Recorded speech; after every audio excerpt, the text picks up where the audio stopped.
Road మంది కాదనుకుంటాం. అక్కడ పురుగులు, అశుభ్ర వాతావరణంలో మస్కిటోస్ అన్నీ వస్తే మన ఇంట్లో ఉండే మనల్ని కూడా మస్కిటోస్ కుడతాయి. ఆ విషయాన్ని మనం మర్చిపోతాం. అందుకే మిమ్మల్ని అందరినీ కోరుతున్నాం. ఈరోజు నేను ఒక సంవత్సరం నుంచి ఒక ఉద్యమంగా ఈ కార్యక్రమాన్ని చేపట్టాం. ఈరోజు మీరు చూస్తే రాష్ట్రం మొత్తం ఇక్కడనే నగర్లో 573 కోట్లతో వివిధ అభివృద్ధి కార్యక్రమాలు, ప్రారంభోత్సవాలు స్వచ్ఛ ఆంధ్రప్రదేశ్ కోసం తయారు చేశాం. స్వచ్ఛాంధ్ర మిషన్ అర్బన్లో సాలిడ్ వేస్ట్ ప్రాసెసింగ్ కింద 101 ఇంటిగ్రేటెడ్ సాలిడ్ వేస్ట్ మేనేజ్మెంట్ ప్రాజెక్టుని 510 కోట్లతో శాంక్షన్ చేశాం. ఇంకో పక్కన ఇంటింటికి డస్ట్బిన్లు ఇస్తున్నాం. ఇవి కూడా మీరు చూస్తే 2,21,00,000 విలువైన 9,048 హోమ్ కాంపోస్ట్ డస్ట్బిన్స్ ఇచ్చాం. మీకు మీ ఇంట్లో ఉండే పొడి చెత్త, తడి చెత్త మీ ఇంట్లోనే కాంపోస్ట్గా తయారు చేసుకుని అదే సమయంలో అందులో నుంచి మీరు కాంపోస్ట్ ఎరువు తయారు చేసుకుంటే అదనంగా మీకు ఒక 200 రూపాయల ఆదాయం వచ్చే పరిస్థితి వస్తుంది.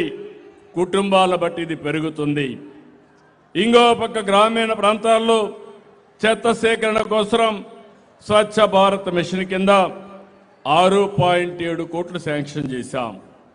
200 ఆటోలు ఇచ్చాం, 1,200 ట్రైసైకిల్స్ ఇచ్చాం, 5,000 పుష్ కార్ట్లు ఇచ్చాం. ఇవన్నీ ఇచ్చి కార్యక్రమాన్ని ముందుకు తీసుకుపోతున్నాం.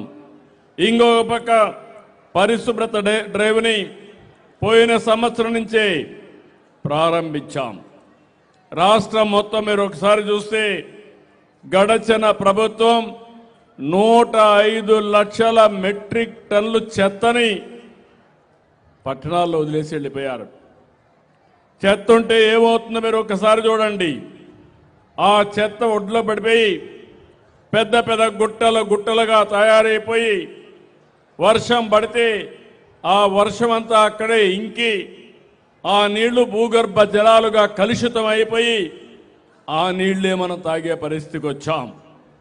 అక్కడ వచ్చే చెడు గాలి మనమే పీల్చుకునే పరిస్థితికి వచ్చాం.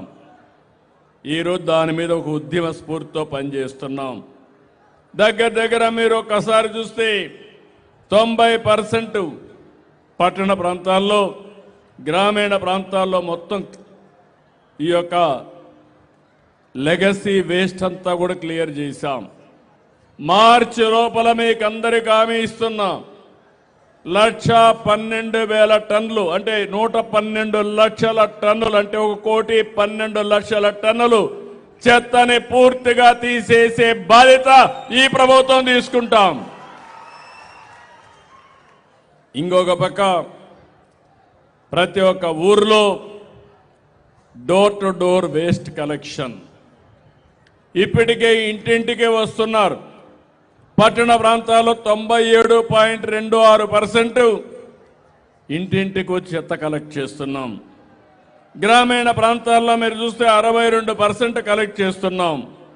మార్చికి పట్టణ ప్రాంతాల్లో, గ్రామీణ ప్రాంతాల్లో 100% చెత్తంతా కలెక్ట్ చేసే బాధ్యత తీసుకుంటాం. ఇంకో పక్క 4 వేస్ట్ ఎనర్జీ చెత్త నుంచి కరెంటు తయారు చేసే ప్రాజెక్టులు ఇప్పటికే విశాఖపట్నం, గుంటూరులో వచ్చాయి. మళ్ళీ కర్నూలు, రాజమండ్రి, కడప, నెల్లూరులో 4 ప్లాంట్లు పెడుతున్నాం. ఇవి కాకుండా తిరుపతి, విజయవాడ ఇంకొక 2 వచ్చే అవకాశం ఉంది. ఇంకో పక్క అన్ని గ్రామాల్లో మీరు ఇంట్లో కాంపోస్ట్ తయారు చేయగలిగితే మంచిది.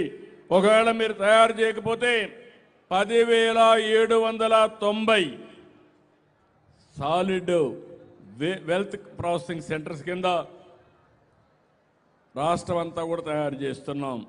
ఇది డాక్రా సంఘాలకు అప్పచెప్పాం.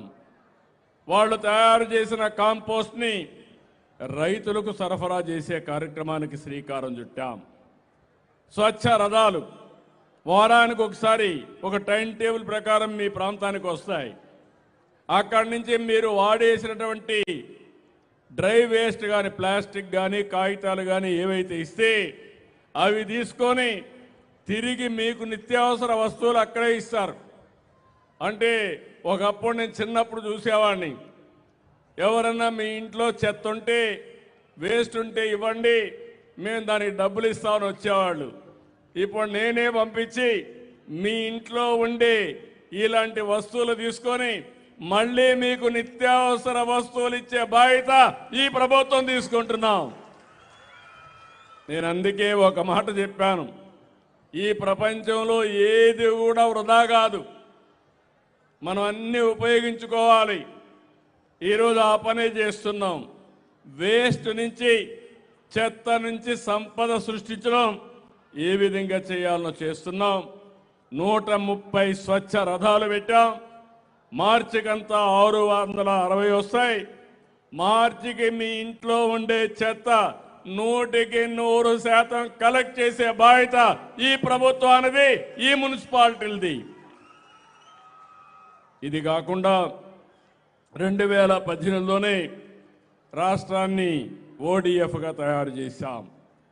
ఇప్పుడు ఓడిఎఫ్ ప్లస్గా వెళ్తున్నాం. ప్లాస్టిక్ అయితే 17 పట్టణాల్లో ప్లాస్టిక్ కలెక్ట్ చేసే పరిస్థితికి ముందుకు వచ్చారు. వాళ్ళందరినీ అభినందిస్తున్నా. విశాఖ, విజయవాడ